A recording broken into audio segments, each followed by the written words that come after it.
Kita lihat lagi khotbah yang kelima, yaitu khotbah tentang apa? Biografi. Biografi dibagi menjadi dua, yaitu kita belajar tentang apa yang teladan, positif atau teladan, dan makna kita teladan dari itu. Sedangkan kita juga belajar dari kesalahan, supaya kita tidak salah. Oke, ya. Yang kelima, yang keenam, tentang narasi. Apa itu kata narasi? Kalau itu bicara tentang cerita, ya, ceritanya di sebagus mungkin supaya pendengar itu dapat mengerti ceritanya itu. Nah, di dalam khotbah terkadang kita tidak harus memakai satu jenis, tetapi jenis itu biasanya melingkupi 75%. Contohnya kalau umpamanya saya pakai khotbah tekstual, ya kan, saya bisa saja pakai tekstual, tapi ayatnya ayat-ayat perumpamaan. Kamu adalah barang dunia. Hanya pakai itu kok, berarti saya pakai tekstual, tapi bentuknya perumpamaan. Itu juga jadi. Ya, contohnya lagi, saya mau pakai khotbah narasi, tetapi mau pakai khotbah disposisi. Ya, contohnya, saya mau cerita tentang cerita tentang Kain dan Habel, ya kan?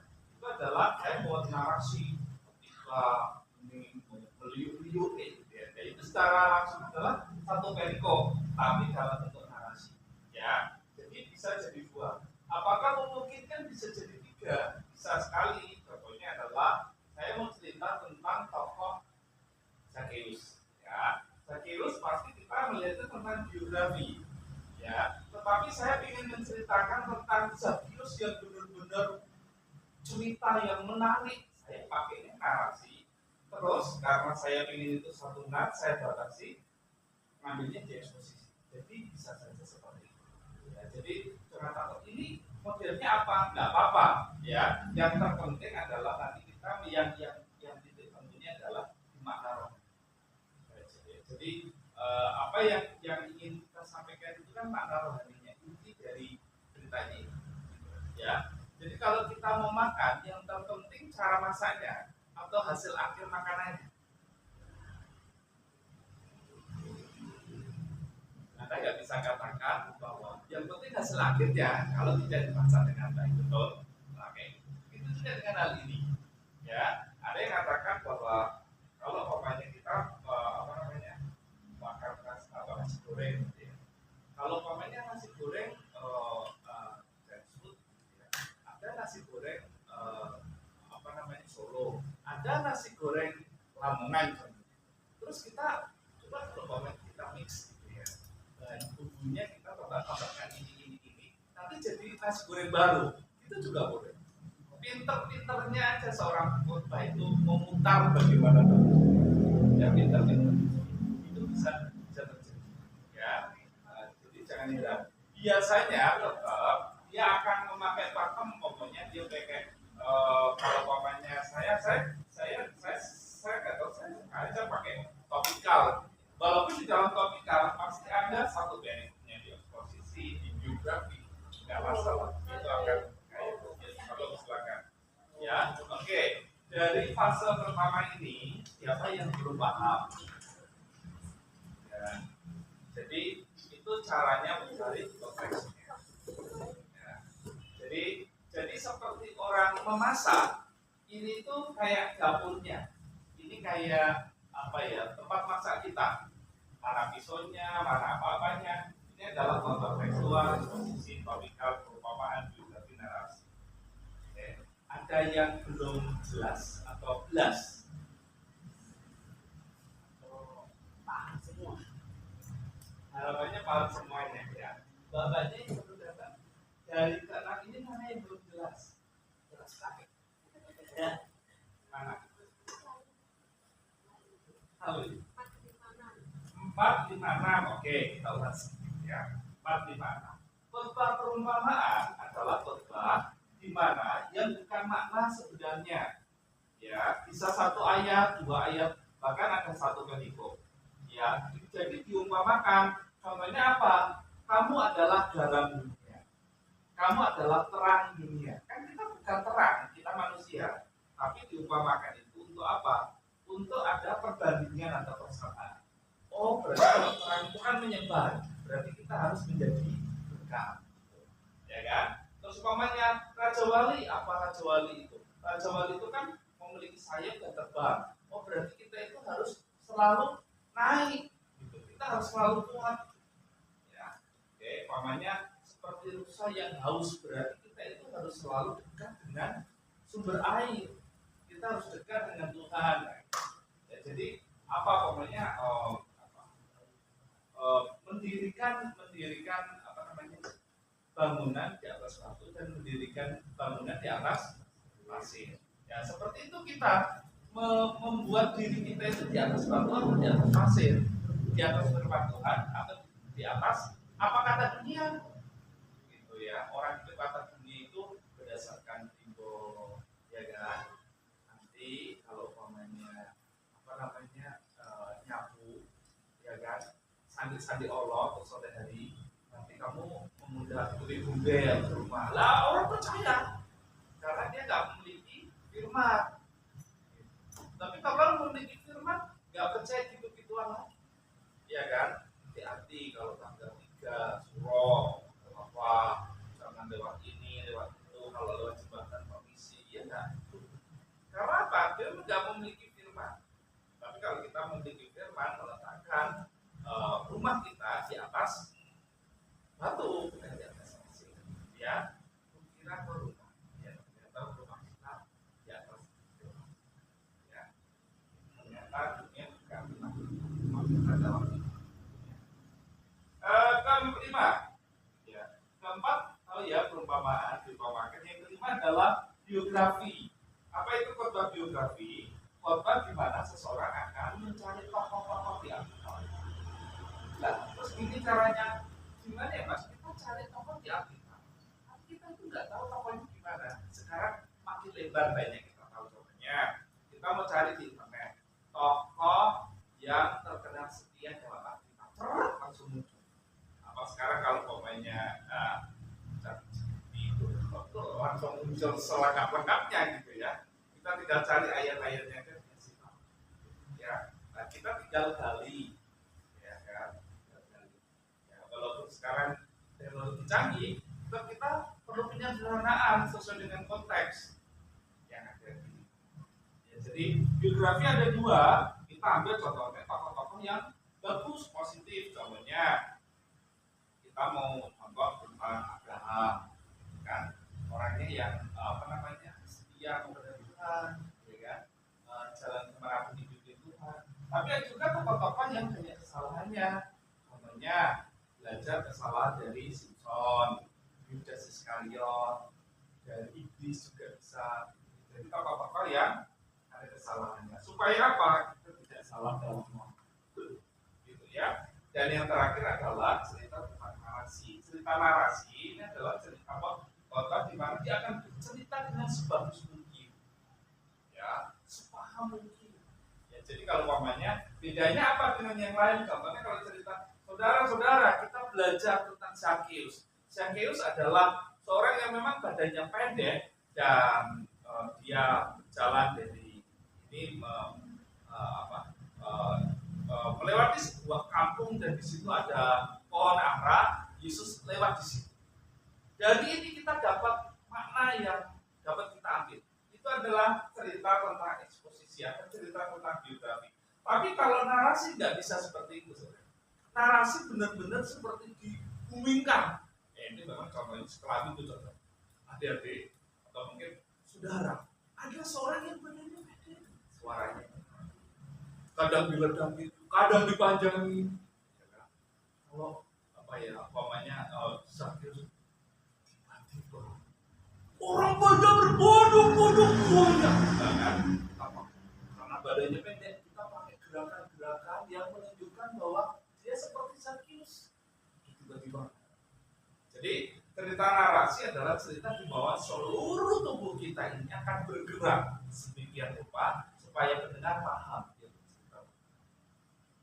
Ya sedikit dulu saya masih Mas Erwil itu dulu masih kecil, saya kan orang. Saya cerita tentang Daniel. Ya, nggak apa-apa ya saya cerita. Waktu itu pakai boneka. Ada salah satu tokoh ya, kalau Daniel kan tahu ya, itu ada prajurit-prajurit yang memasukkan Daniel ke gua singa. Jadi kita itu kan itu saya sama tim, terus kita itu ada Daniel dan teman-teman sampai ke nah itu kan dimasukkan ke dalam gua gitu. Terus karena kita ceritanya itu sampai semenarik mungkin, si anak-anak ya Pak, itu kan yang memasukkan itu dipukuli sama anak-anak. Jadi ada yang jadi jadi boneka. Di luar ini ada yang memasukkan itu tuh orang beneran, itu prajurit beneran. Anak-anak itu pada jatuh ke sini semua. Pukuli kamu jahat. Itu artinya membawa emosi sampai segitu. Kalau saudara lihat cerita ada tokoh antagonis yang berhasil dia membawakan sebuah narasi. Ya, bahkan ada beberapa tokoh yang pintar mengaduk-aduk perasaan, ya sampai ketawa terbahak-bahak. Itu pintar-pintarnya pengkhotbah, cara menghipnotis semuanya itu dengan baik. Ya, bagaimana bisa ya latihan terus. Semakin banyak orang berlatih akan semakin fasih. Ya, jadi ini bukan ilmu hipnotis, tapi siapapun yang belajar. Ya, bagaimana? Oke, dari ke sini gimana? Sudah jelas atau belum? Jelas ya. Jadi ini sudah ada di catatan semua. Jadi singkatnya. Nah, ini adalah cara masaknya. Ya, cara masaknya itu. Nah, biasanya ketika kita masak, kita kan sudah selesai nih masakan. Ya, kita sudah selesai masak. Saudara sudah membuat pangan. Masih ada di atas wajan, masih ada di atas panci. Terus kita mikir gimana caranya jika jual pokoknya jiko dewe kan kayak gitu. Kita mesti ambil di dalam panci, kita taruh atau mungkin kita plating. Nah, kita akan cari cara apa ya, menyajikan. Ya, menyajikan inilah yang disebut sebagai fase 2. Ya, fase 2.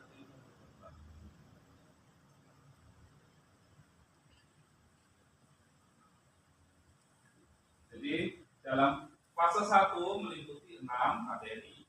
Ya, ini semuanya nanti ada nilainya ya. Di akhir dari kelas kita akan ada nilainya masing-masing. Sedangkan di fase 2 kita akan belajar 3 hal. Yang pertama tentang alur berkhotbah.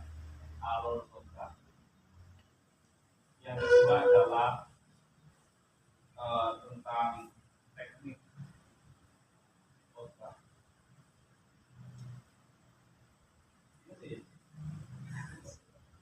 Yang ketiga adalah teknik khotbah. Betul ya? Gitu ya. Nah, ini adalah cara penyajiannya.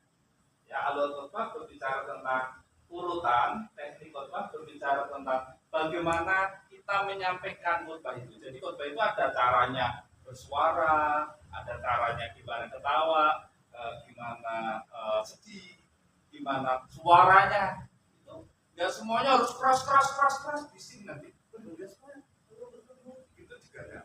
Ya, bagaimana cara menatap jemaat supaya kita pilih. Kan ada yang begini, saudara-saudara, mari kita saudara. Alur.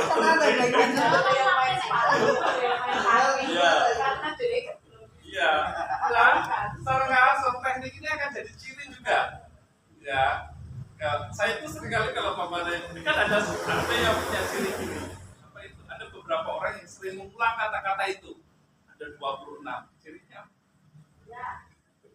Kalau saya iya. Ya, nah itu ciri saya. Saya pengen ngilangin itu tuh susah. Memang itu udah jadi kayak sesuatu. Sesuatu yang kita ada. Kalau terjadi sesuatu, saudara, sesuatu itu kayak sudah jadi brainnya dia. Ya nggak masalah. Kita kadang nggak bisa. Kata, saya sudah berusaha untuk ada satu lagi kaki. nggak memastikan gitu. Ada satu lagi dari kaki itu. Ini tidak benar diam loh. Saya juga sadar loh. Saya juga sadar. Biasa. Nggak tahu. Berarti itu sudah mikir keras.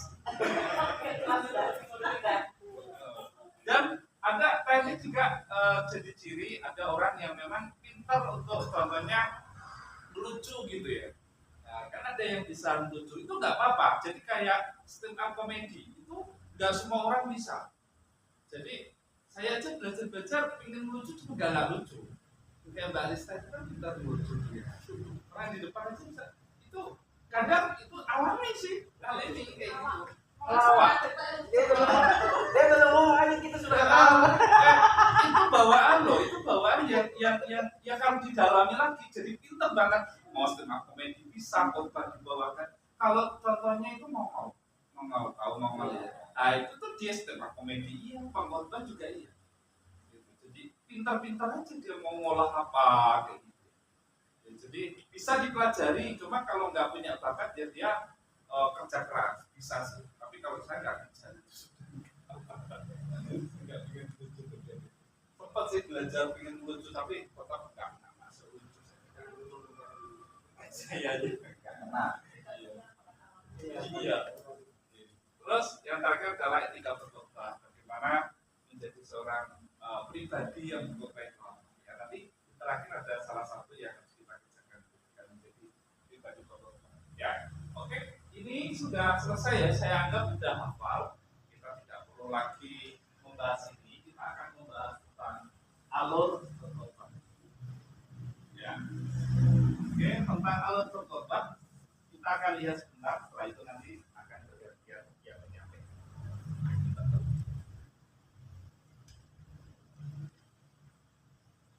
Oke, kita akan lihat tentang alur khotbah.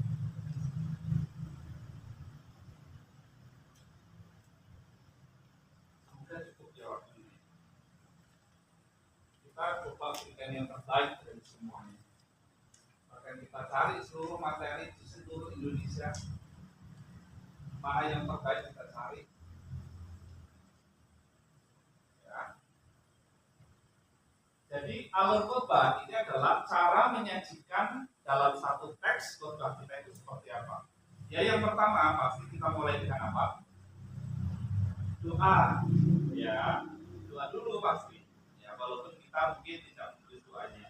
Yang kedua kita memasukkan apa? Jujur. Judulnya mungkin sudah ada, mungkin ada yang belum, nggak apa-apa. Yang ketiga, apa yang kita kerjakan? Pendahuluan.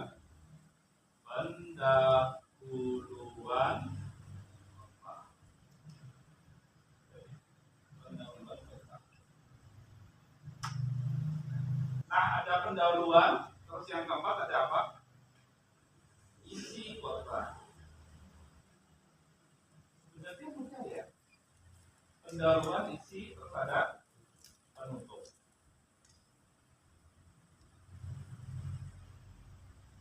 Dan yang terakhir setelah tutup ada doa penutup. Sebenarnya semua khotbah akan mengisi ini enggak? Alurnya kayak gini aja sebenarnya. Dan saudara sudah melakukan ini. Ada yang keluar dari ini. Adakah yang di tengah-tengah ini langsung doa gini? Doa dulu. Kalau cari termasuk doa dulu yang selesai gitu. Ada sih 1001 ada orang yang tiba-tiba di tengah dipanggil Tuhan. Udah nggak ada penutup lagi. Ya nggak apa-apa. Iya terangkat. Kemarin saya lihat nggak ada kata ya. Ada yang gitu. Alurnya yang pasti adalah seperti ini, ya. Tinggal nanti kita akan buat tentang pendahuluannya itu bagaimana caranya. Terus penutup itu bagaimana caranya.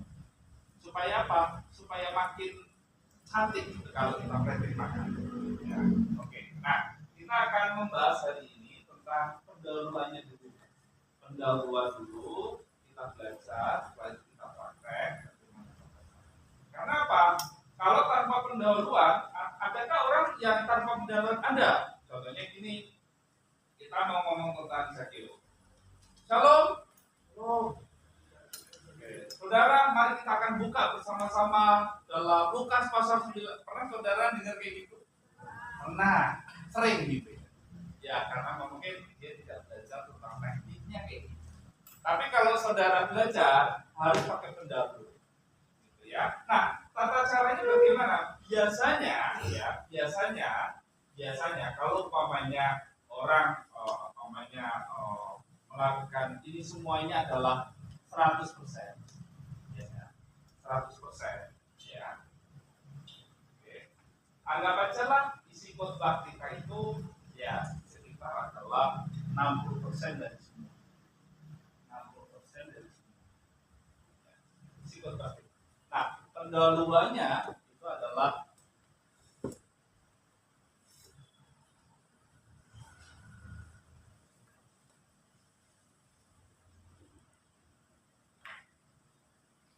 pendahuluannya adalah 10%-nya. Oke, sedangkan penutup khotbah adalah 20%-nya. Ya. Masih ada berapa persen?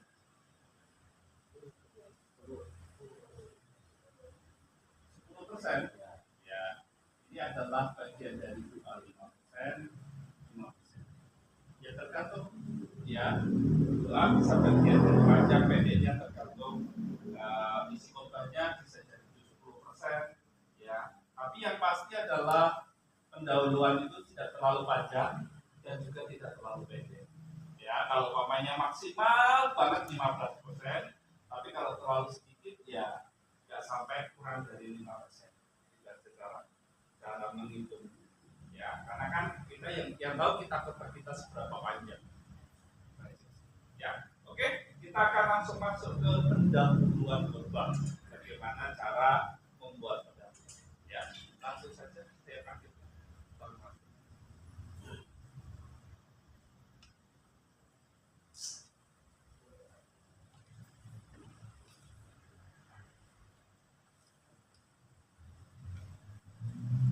Silakan kasih nama ya nanti.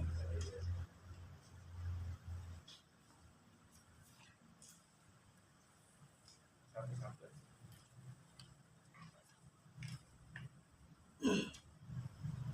Ya, shalom. Semangat ini. Shalom. Shalom. Oke, malam ini kita akan belajar lagi ya. Pasti yang kedua ini kayak mahasiswa tenang.